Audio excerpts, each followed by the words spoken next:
दिनै सोरखौ लाना सरकार दागोन बे प्रमद बर'आ बे इउजि ब्रह्ममोन माने सोरखौ लानानै सरकार दागोन दिनै सयथालाव देरहानानै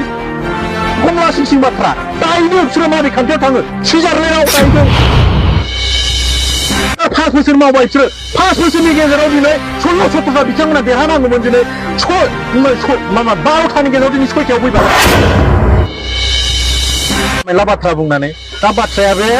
इउजि सार नोंथाङा बैसो जाबाय नोंथाङा दलरै जिरायनानै जादो 5 बोसोर नोंथांमोना सरकार सालायबाय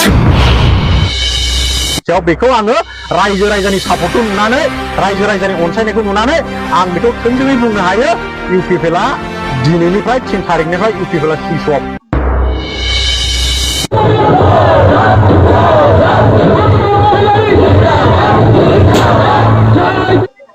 बिटिसिआव थानाय साफ्रोमबो रायजो राजा बिटिसिखौ अनग्रा आरो बिटिसिखौ अनसायग्रा साफ्रोमबो रायजो राजा आइ आफा बिदा फंबायमोन दिनैनि बे समाव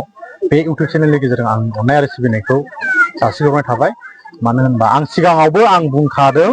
माने जोंनि बिटिसिनि रायजो राजाफ्रा बुजिनो रोङै नङा रलखौ इउपिपिएलनि नाम लागोन नाथाय भटआ नांगालनि सावगारियाव होगोन होननानै आङो सिगांनो बे इउटिउब चेनेलनि गेजेरजों रायजो राजानि सिगाङाव बुंनाय जाखादों दिनै बे बाथ्राया सैथोयै नुजाफैदों नंगौ थिगैनो मानो होनब्ला आंनि साननायाव प्रुफ जाबाय दिनै नंमारगौ जोंनि बिटिसिनि रायजो राजाफ्रा जाम्बा जाम्बि नङा दिनैसिम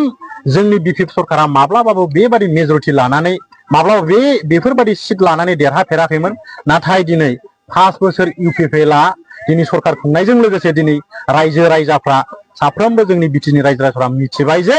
इउपिपिएलआ जोंनि बिटिसिनि थाखाय थोजासे नङा इउपिपिएल सरकारा आरो बिसोर इयुनावबो मावनो हानाय नङा आरो 5 बोसोरावबो बिथांमोना जेबो मावखायाखै दा बिनि थाखाय जोंनि रायजो राजाफ्रा बुजिनो गोरोंखाय दिनै बुजिग्राखाय दिनै माने जोंनि बे बिटिसि ओनसोलाव मानगोनां हाग्रामा महिलारि दैदेननाय बे बिपिएफ हान्जाखौ सापर्ट होनायनि दुवारै 30ता सिटआव देरहाहोनो हाबाय आरो मालाय दा जोंनि मानगोनां हाग्रामा महिलारिया दिनै बिटिसिनि सिट जागोन आरो जोंनि बिटिसिनि माखासे गोबांथार मावनो लानाय थांखिफ्रा दिनै मानगोनां हाग्रामा महिलारिनि माने दैदेननायाव दिनै मावजागोन आरो मालाय दा रायजो राजाफ्रा जे दा बिपिएफ राजखान्थि हान्जाखौ गोबां गलै नोगोरै देखायहोबाय रायजोनि सिगाङाव मा फोरमायहरगोन माने बिपिएफआ गोबांथार एजेन्डा दं आं बेखौ बुंबाय थाला मानो होनोब्ला जोंनि बिपिएफनि कर्मचारी बिथांमोनानो दिनै गामि गामि हाबनानै दिनै जों रायजो राजानो साफ्रोमबोनि खोमायाव साफ्रोमबोनि गोसोआव सोनानै होखाबाय दिनै जेबादि थांखि लादों बिपिएफ सरकारा मानगोनां हाग्रामा महिलाया जेबादि थांखि लादों जोंनि बे बिटिसिआव दिनै बे थांखि बादियै दिनै माने जोंनि मानगोनां हाग्रामा महिलारिया दिनै माने सैथोयै मावलांगोन आरो मावलांबाय थागोन आरो दिनैनिफ्राय लानानै माने इउपिपिएल होननाय बुस्थुआ थानाय नंला जोंनि बिटिसिआव बेखौ आङो रायजो राजानि सापर्टखौ नुनानै रायजो राजानि अनसायनायखौ नुनानै आं बेखौ थोंजोङै बुंनो हायो इउपिपिएलआ दिनैनिफ्राय 3 तारिखनिफ्राय इउपिपिएलआ सुइच अफ दा बे माखासे सिगांफ्राव दे जेन'बा बुंबाय थादोंमोन बिटिसि इलेक्सना जायैनि सिगां मानाव गेदेर प्रमद बर' जे बिथाङा बुंदोंमोन हारसिं एबा सानैबाबो सरकारखौ दागोन बिनि सायाव मा खोथा बुंनो सानो बेनाव खर' गैयालै प्रमदनाव मा खर' थानांगौ बेनावलाय मिथिखागौ बियो दिनै जोंनि बिटिसिआव 5 बोसोराव रावबो एमएलए इएमफ्रा रावबो डेभेलपनि थाखाय खामानि मावाखै दिनै बे हारसिं प्रमद बर' हारसिं बेफोरबायदि बुंलाबायबा जागोन नामा जोंनि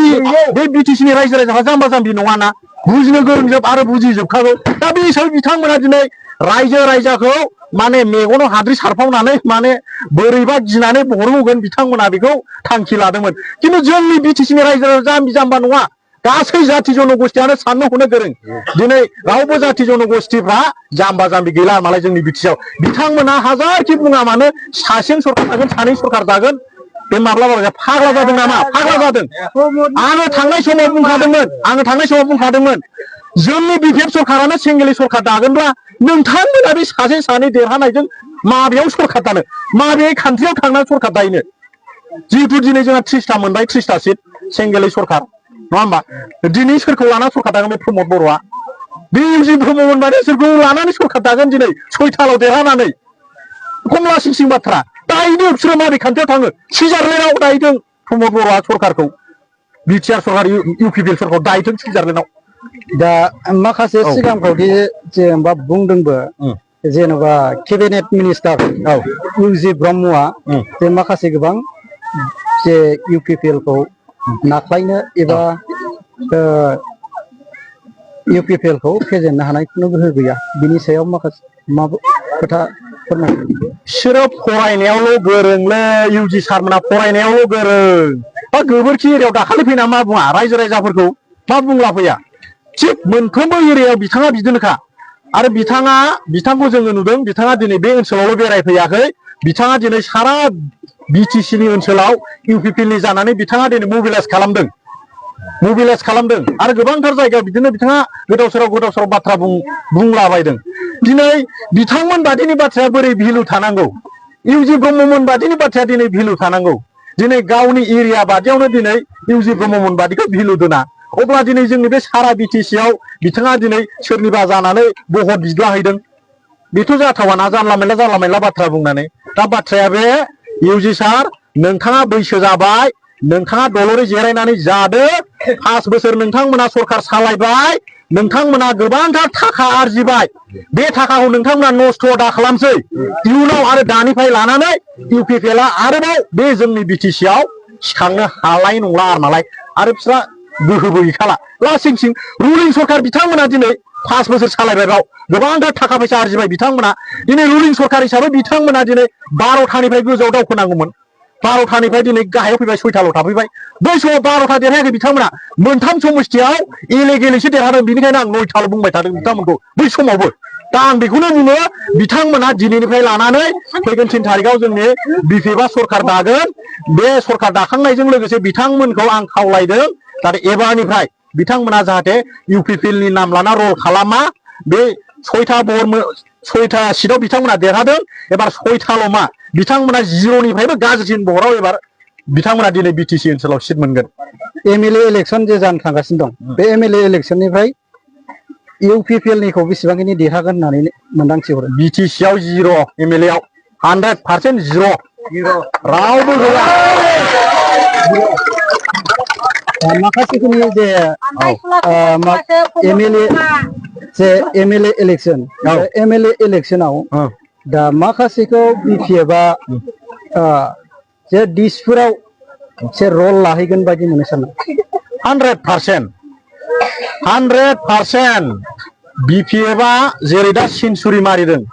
40टा सिटनि गेजेराव जेरै 30टा आरजिनो हादों जोंनि BTC आव रायजो राजानि अननायखौ मोननानै थिग बेबादिनो जोंनि आरो बे फैगासिनो MLA इलेक्सन बेयावबो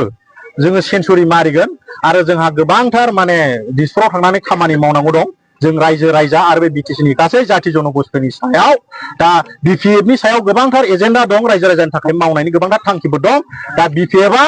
दा जोंनि बे BTC ओनसोलाव जेसेबांखिनि MLA सिट दं बाव सेन्सुरि मारिगोन आरो जोंनि रायजो राजा आइ आफा बिदा फंबायमोननि थाखाय थोजासे खामानि मावगोन जोंना BTC नि चिफ मानगोनां हाग्रामा महिलारि बिथाङा जे बाथ्राखौ बुंबाय बे बाथ्राखौ मालाबाबो मावालाबा थाया बिथांखौ जोंनि गासै रायजो राजाफ्रा 17 बोसोर सरखार सालायनायाव माने बिथाङा जे थांखि लादों बेफोरबादि बिथाङा सैथोयै मावबोदों रायजो राजानि मोजांखौनो मावदों आरो दाबो बिथाङा रायजो राजानि थाखाय मोजांखौनो मावगोन आरो मावलांगोन दा बेखौ जोंनि रायजो राजा जोंनि BTC नि गासै रायजो राजा बिथांमोना मिथिनानै दिनै मानगोनां हाग्रामा महिलारि दैदेननाय BPF हान्जानो बहरखौ होदों आरो दिनै जोंनि 40टा समस्थिनि गेजेराव 30टा सिटखौ माने रायजो राजाफ्रा हाग्रामा महिलाखौ अनसायनानै देरहा होदों आरो मालाय दा बिथाङा निश्चय मावखागोन मावैनि खुनु खोथायानो गैया बिथाङा जे खोथा होबाय बेखौ बिथाङा सैथोयै मावफुङो आरो मावलांगोन दा फैगोन जे MLA इलेक्सन बे MLA इलेक्सनाव UPPL आ थागोन ना थाया बिनि सायाव मा बुङो गैलालै बिसोर